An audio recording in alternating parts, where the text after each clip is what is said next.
Well, now to today's other news. And after the crisis in Ukraine, not to mention yesterday's budget, Britain is ever more set on a course of seeking sources of energy wherever they can be found. And chief among these is fracking.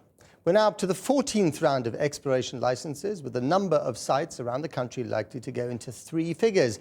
And Channel 4 News has learned that planning permission to drill into shale was given to a fracking company on land owned by the Queen. Here's Paul Mason.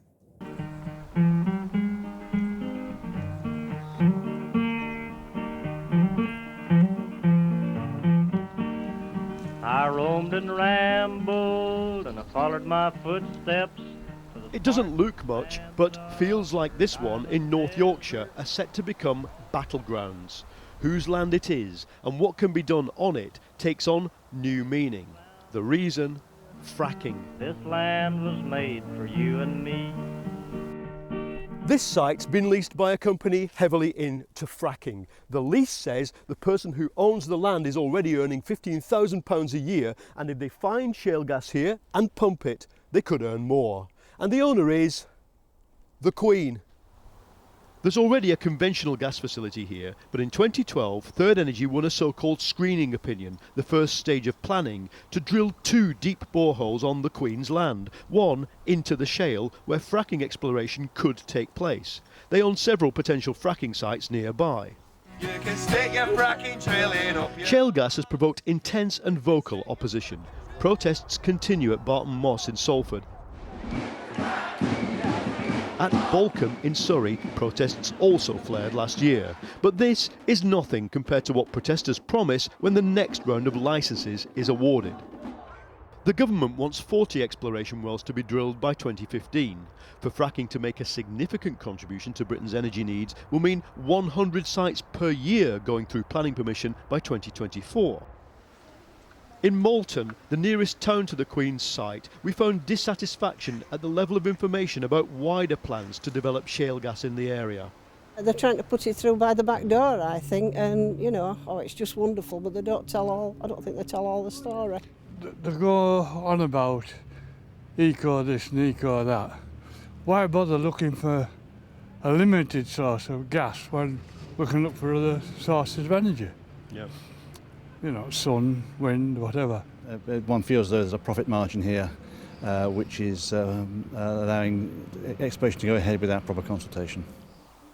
The Duchy of Lancaster said it does not stand to gain financially from fracking, as all oil and gas is owned by the state, and that it had not received any applications to frack on its land. It said, as a responsible landlord, the Duchy would only consider granting licences for shale gas extraction in accordance with strict governmental policy and where the science and technology had been rigorously tested and the utmost safety assurances were in place.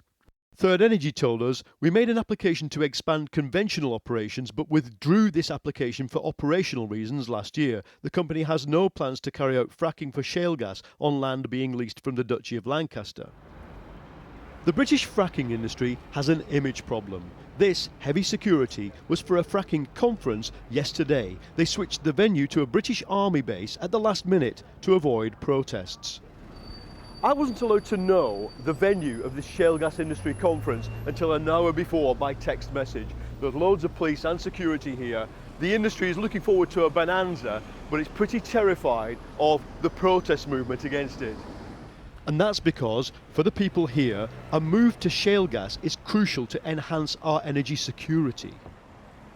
Europe is massively dependent on Russian gas. This graph, produced by the industry, shows how, on the best case scenario, by 2050, fracked gas could reduce our dependence on both Russian gas and liquefied natural gas from Qatar.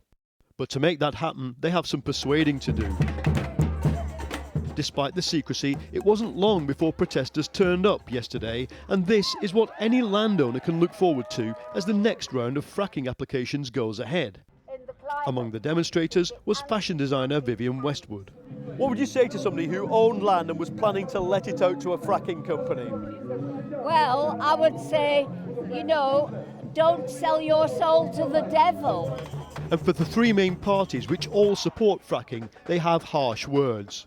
fact that all three of them support it seems to be ignoring the fact that 48% of the country don't even know what fracking is. Yet 60% of the countries then are going to be up for exploration. You have these massive protests. They don't seem to be listening. The Queen's site is just one piece of land, and the plans to drill there have been shelved. But with hundreds of fracking sites needed, the problem could be coming to a field near you. This land was made for you and me.